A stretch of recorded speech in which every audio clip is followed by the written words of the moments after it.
وګورئ خلک موږ باندې اعتراضونه کوي د بد مرغه زموږ مؤمن مسلمان چې د دې په معاشره کې اوسېږي هغه هم د دې متاثر دی هغه وایي په دا لوی اختر کې چې دا دومره حیوانان حلالېږي دا دونه وي دا دونه ظلم شروع دا دې پر مسکینانو وبېشي دا خو تا ته عقل روښوي چې پر مسکینانو بېشل ښه کار دی دا هغه عقل په ذکر راوګرځوي چې دا باید داسې وسي ته به دلته به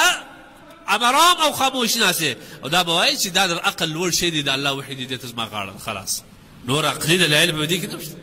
تاسو وګورئ په تاریخ کې چې چا عقلي دلایل تلاش کړي دي هغه تباه دی هغه خلاص څنګه الله موږ ته وایي خنزیر غوښه حرامه ده شراب حرام دي زنا حرامه ده غلا حرام ده فلان حرام دي فلان حرام دي ته وایې یاره د دې غوښې او د دې غوښې نو څه فرق شته دا هم حلالوم هغه هم حلالوم د دې وینه ته یوم دا پسه دي دا هم وینه ته یوم دا الله حلال کړي نو دا ولې حلال کړي یا دا غوښه فرق نه دی دا وخوره عقل دې وچره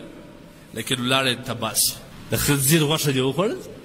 لاړې جهنم مستحق دي ځان جوړ کړي دا په څه شي باندې په عقل باندې الله په وحي کې به عقل نه چلي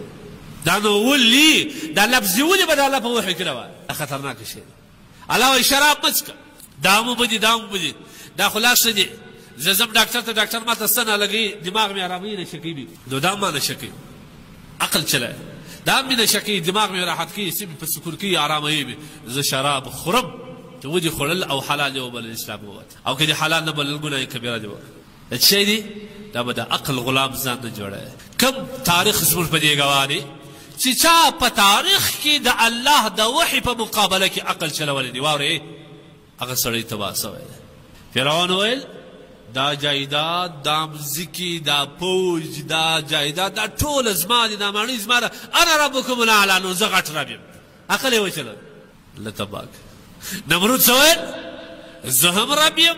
زه هم څوک ژوندی کوم څوک مړ کوم عقل یې وچلوی د الله په حق الله څنګه تباه کوي یو بچری ازاد پوه شوې د الله تبارک وتعالی